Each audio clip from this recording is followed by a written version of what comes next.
चिकित्सा के क्षेत्र में बीते 25 सालों से अधिक समय से मरीजों के सेवार्थ लोगों को समर्पित लक्ष्मी हॉस्पिटल एक बार फिर से नए कलेवर में शुरू हो रहा है। वाराणसी के चिकित्सा जगत में एक नया अध्याय जुड़ गया है। डॉक्टर अशोक राय के कुशल नेतृत्व और मार्गदर्शन में लक्ष्मी हॉस्पिटल का भव्य शुभारंभ हो रहा है।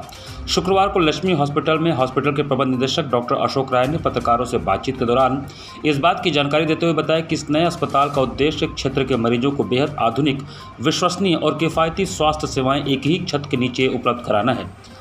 लक्ष्मी हॉस्पिटल को अत्याधुनिक चिकित्सा उपकरणों और विश्व स्तरीय बुनियादी ढांचे के साथ तैयार किया गया है, जो अस्पताल की प्रमुख विशेषताओं में शामिल हैं। डॉक्टर राय ने कहा कि किसी भी आपातकालीन स्थिति से निपटने के लिए डॉक्टरों और पैरामेडिकल स्टाफ की टीम 24 घंटे तैनात रहेगी।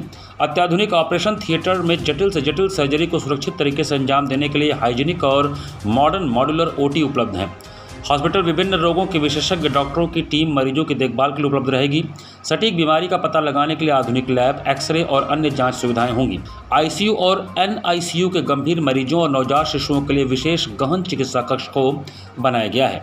डॉक्टर राय ने कहा कि स्वास्थ्य सेवाओं को समाज के अंतिम व्यक्ति तक पहुंचाने के संकल्प के साथ यह अस्पताल आधुनिक चिकित्सा और किफ़ायती इलाज का एक नया केंद्र बनकर उभरा है।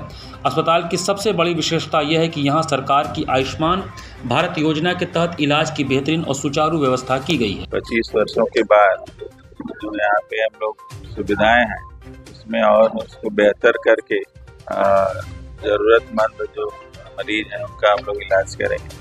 और आयुष्मान भारत का भी हम लोग स्वास्थ्य योजना के अंतर्गत 5 लाख तक का जो मुफ्त इलाज है उसमें हमारे यहाँ सभी विभाग हर तरह के मरीजों का इलाज यहाँ पे संभव है, उसको सफलतापूर्वक हम लोग कर रहे हैं। और हृदय रोग में जैसे कि आजकल एंजियोग्राफी, एंजियोप्लास्टी होता है, जैसे आजकल एंजियोग्राफी वगैरह जो बहुत बाहर लोग जाते थे कराने के लिए, अभी हम लोग के यहाँ 9,999 में भी हो रहा है। और आईसीयू का भी चार्ज बहुत कम रखा गया है, जैसे कि 3,500 ही रखा गया है। इस तरह से पहले से ही न्यूनतम दर रखा गया है और कोई गुणवत्ता में कोई जो है लापरवाही नहीं है कि गुणवत्तापूर्ण हम लोग इलाज का प्रयास कर रहे हैं और उसमें सफलता